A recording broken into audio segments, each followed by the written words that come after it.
Hey guys, Philip here, back for another video with Freak Athletic. Today's topic of discussion is metabolism. How it affects weight loss, weight gain. Is it the be-all, end-all? And are skinny people telling the truth when they can't put on weight? Are overweight people telling the truth when they're saying they can't lose the weight? Is that so? Well, we're going to look into that today. First, I'd like to mention what the science says about metabolism and having a high metabolism, which is going to straight away dismiss those two things I just mentioned. But what makes a metabolism high? What causes a metabolism to be sky high? Well, first and foremost, mass, overall mass. They found that guys that carry on the most mass in general have the highest metabolism. They can put away a lot more food. Now, disregarding hormonal issues or this or that, I don't know too much about how this or that goes into the equation, but I'm saying strictly metabolism, strictly speaking in that regard, overall mass is a huge contributing factor. Sumo wrestlers have huge metabolisms, huge appetite. They stuff their face full of food. Strongman competitors, powerlifters, they devour like 10,000 bloody calories. Which brings me to the next point, muscle mass, bodybuilders. He who has the most muscle mass has a high metabolism. If you want to increase your metabolism, start training with weights, start building your muscle, because the more muscle you have, that's very metabolically active tissue. It's going to require more food to just stick around, pretty much. And lastly, food intake. The more you eat, the higher your metabolism is going to be. So it's really simple for the fact that when you're dieting, your metabolism is going to start shooting down. It's going to slow down. It's not starvation mode. It's not this or that. You're not going to die. It's just your body's defense mechanisms. It's just the way we're built. So as you start depriving your body of food, it is going to start slowing down your metabolism, and that's fine. It's not the be-all, end-all. We're going to get to that, but just like to point that out and mention that. Now, the fat versus skinny debate. We all know on both sides of the spectrum, you know, we might have a skinny friend, skinny girlfriend, guy friend, whatever. They say that they can eat whatever they want all the time. They can't put on weight, and they're typically always eating junk food too. And you're like, oh, I'm jealous of them. But it's not always the case. You know, you might see them eating junk food and stuff, but typically when you're around them all the time, now I'm talking about skinny people, not mesomorphs. You'll know the mesomorph when you see him, when he's able to put away tons and tons of food, and he's got a good body. They got the muscle mass, they've got everything. We all know those people too, but I'm talking about the skinny ones that can't put on weight, that supposedly eat a lot of food all the time. They're always eating crap. Well, if you're with them all the time, you'll notice that the volume of food's not there. They think they're eating a lot. They might eat crappy food, and because it's crap, their body doesn't utilize that great anyway. It's deprived of nutrients. They need to start getting more nutrient-dense foods, and they need to start eating more. But you know, everyone's stuck in their way of thinking that this is the way I am, when it's not the case. The same on the other spectrum, the overweight people. A lot of them believe that they can't lose weight because of their metabolism, when in fact, they don't realize how much they eat. That's why I hate the fact when people say, people trying to lose weight, oh, just go on keto, or just go on this diet. No.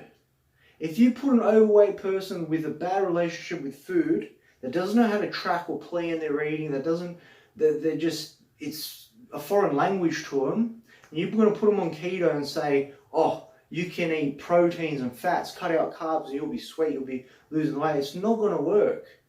A lot of foods that are healthy and that are full of fat, you know, you can easily pound that away and not feel satiated, not feel full, and it packs a damn punch.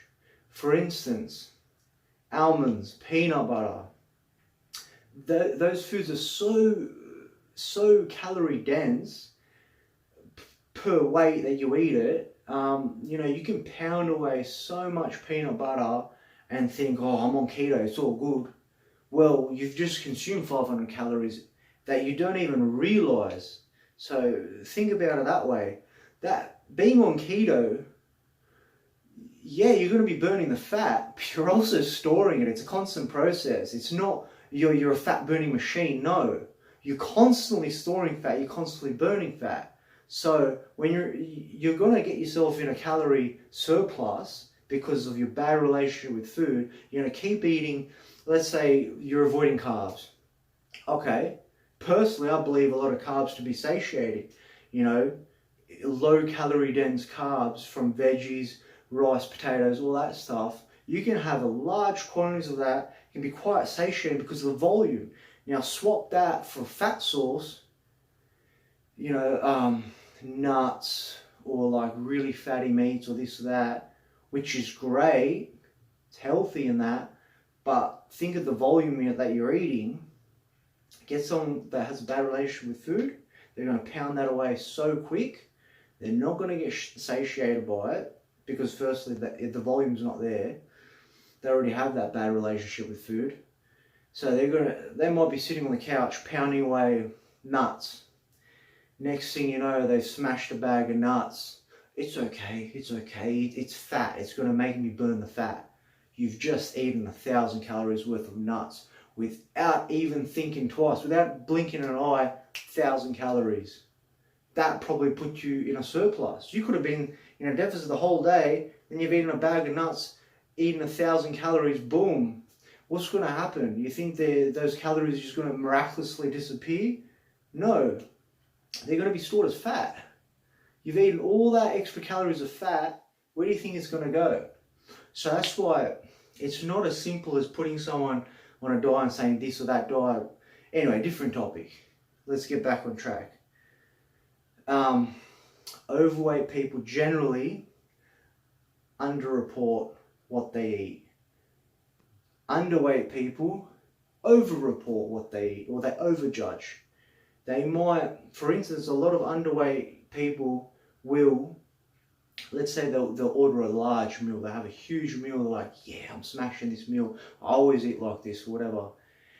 And they eat the meal, and you'll notice they don't finish it. They never finish their meal. They'll end up tossing it when you're not looking. You know?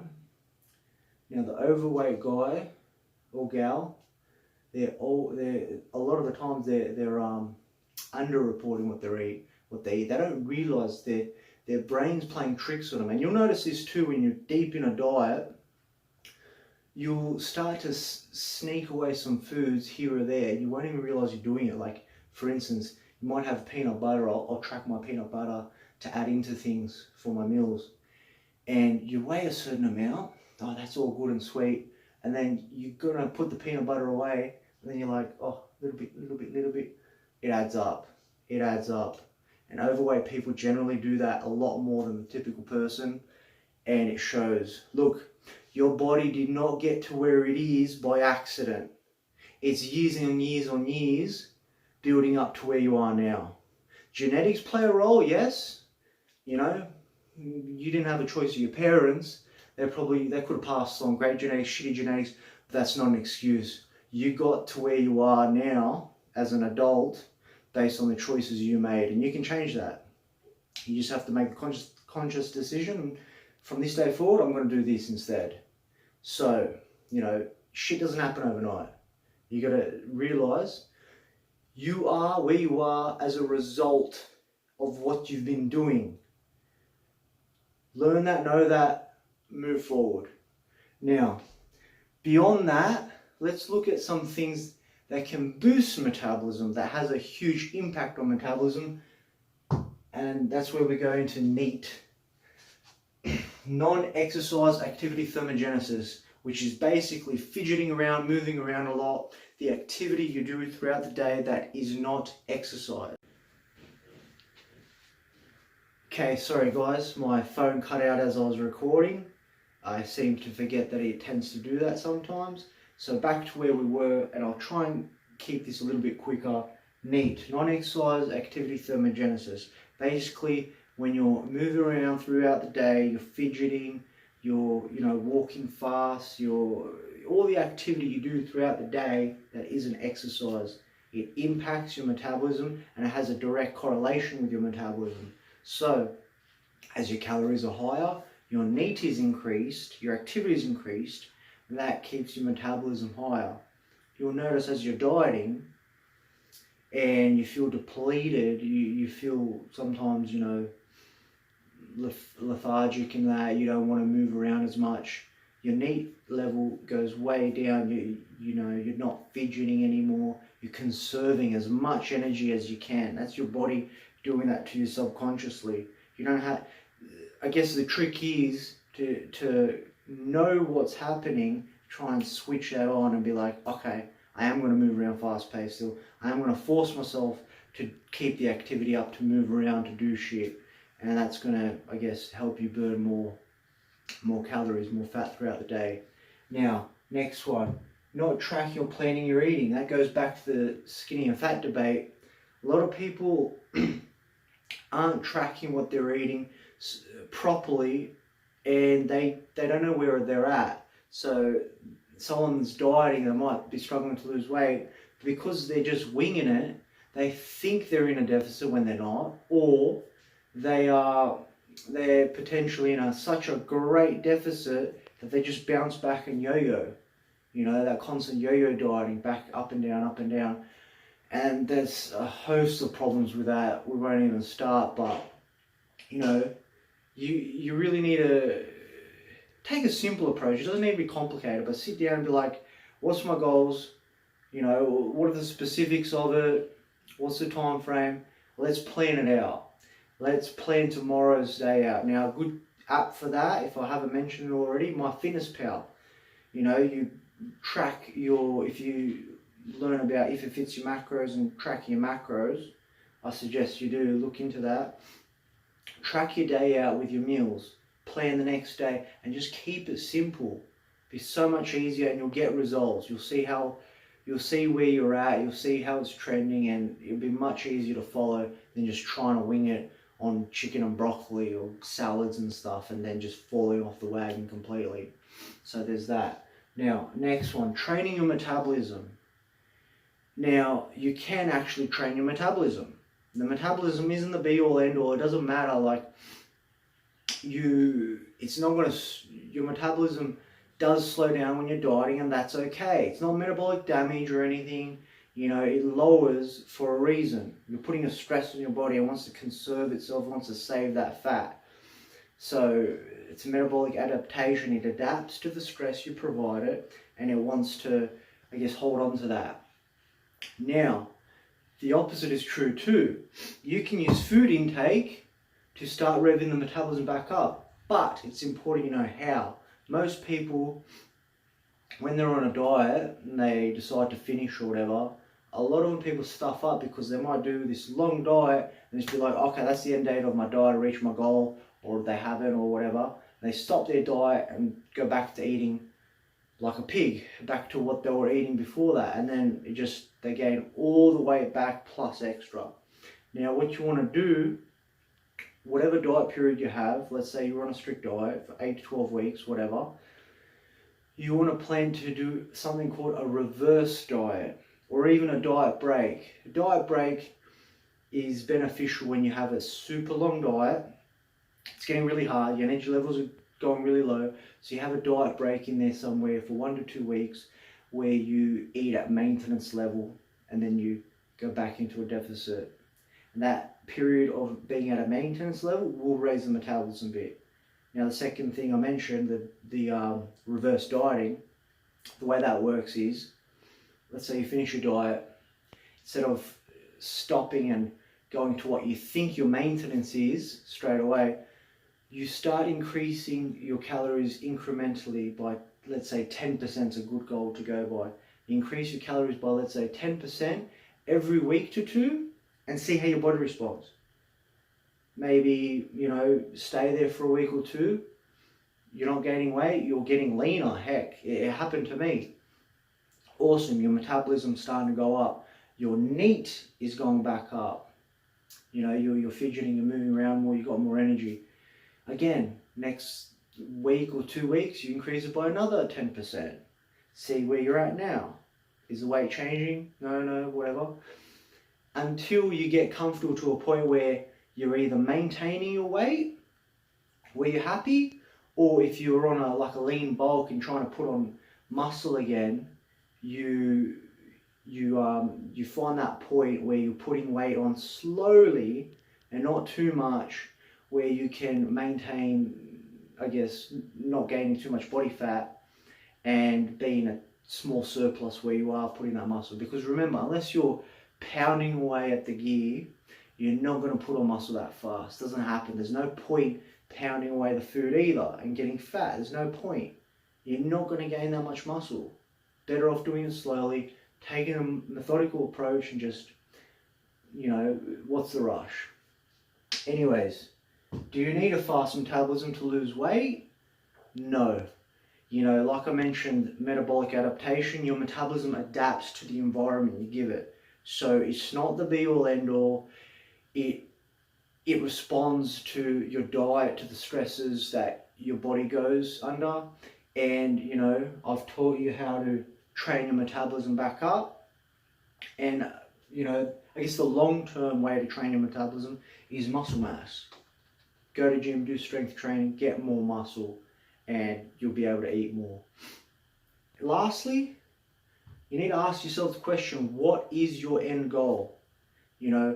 Sit down, think really hard, ask yourself, what's my end goal? Do I want do you want to be lean? Do you want to be a bodybuilder? What do you want? What do you want out of it? If you're overweight and struggled with that for a long time, what do you want out of this diet? What do you want out of this period?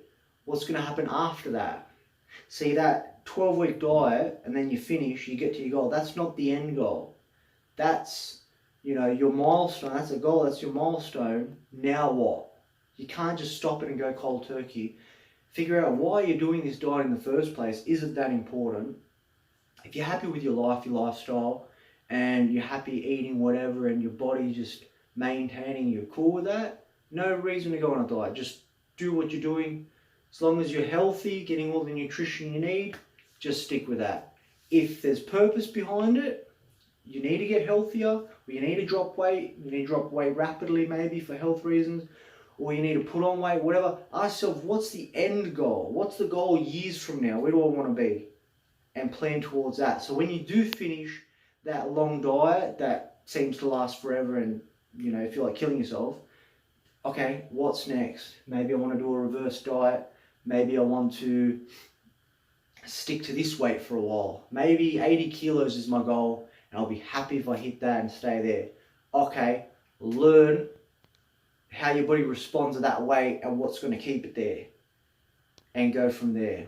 So, anyways, don't want to ramble on too much in case the phone cuts out again. So I thought I'd pick up where I left off and finish this video real quick. Hope you found it helpful. Hit me up in the comments below. Tell me what you think. Ask questions and whatnot.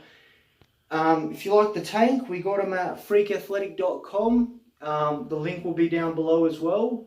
At the moment, we're running a 50% off sale, up to 50% off store-wide. No discount code needed or anything. Just go on our website, have a look around, get some new training gear, premium quality stuff. Anyways, that's the video. Hope to see you at the next one.